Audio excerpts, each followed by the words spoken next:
जय गजानन. रसिक हो, नमस्कार. गीतांजली विविध रंग या संचातर्फे मी दीपक खरे आपल्या सर्वांचे मनापासून स्वागत करतो.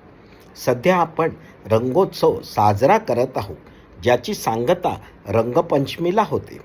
होळी म्हटली की आपल्या सर्वांना आठवण होते ती म्हणजे गोकुळ येथील गोपाळ कृष्ण आणि गोपिका यांच्यामधील अद्भुत नात्याची.